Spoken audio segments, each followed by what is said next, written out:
দর্শক, এই মুহূর্তে আমি দাঁড়িয়ে আছি হোটেল আমারিতে। এখানে বেশ জমকালো আয়োজনে আসলে বিশ্বকাপ সেমিফাইনাল, দ্বিতীয় সেমিফাইনালটি দেখানো হচ্ছে।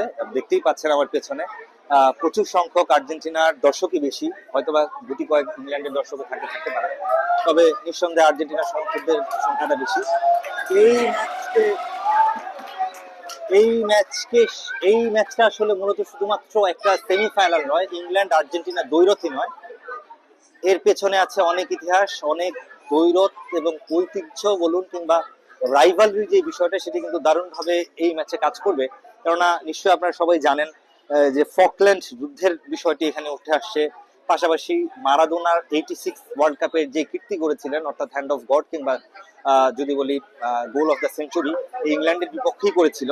এবং ফকল্যান্ড যুদ্ধটা আসলে এই ম্যাচটাকে অনেক বেশি উস্কে দিচ্ছে, যদিও এখানকার ফুটবলার বলুন কিংবা কোচ বলুন সেটি অস্বীকার করেছেন। তবে আমরা জানি যে যেই মুচাচোস গানটি হয় আর্জেন্টিনা জয়ের পর, যে কোনো ম্যাচে জয়ের পর যে গানটি গায়, সেই মুচাচোস গানের মধ্যেই কিন্তু আছে যে ইংল্যান্ডকে খোঁচা দেওয়ার যে ব্যাপারটা, অর্থাৎ তারা কিন্তু ওই গানটার মধ্যেই ফকল্যান্ড যুদ্ধকে তারা স্মরণ করে।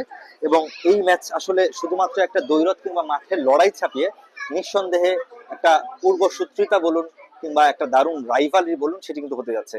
এর পাশাপাশি মেসি যেহেতু প্রথমবারের মতো ইংল্যান্ডের বিপক্ষে লড়তে নামছেন, পাশাপাশি ইংল্যান্ডে খেলা বেশ কয়েকজন ফুটবলার আছে, এনজো ফার্নান্দেজের কথা বলতে পারি, ম্যাকালিস্টারের কথা বলতে পারি, লিসান্দ্রো মার্টিনেজের কথা বলতে পারি, তারা কিন্তু খুব ভালো মতোই চেনেন আসলে ইংল্যান্ডের এই দলটাকে।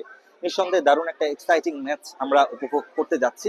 দেখার বিষয় আসলে লড়াইটা হ্যারি কেন, জুড বেলিংহ্যামের সাথে মেসির এই দ্বৈরথটা কতটুকু হয়। ধন্যবাদ সবাই।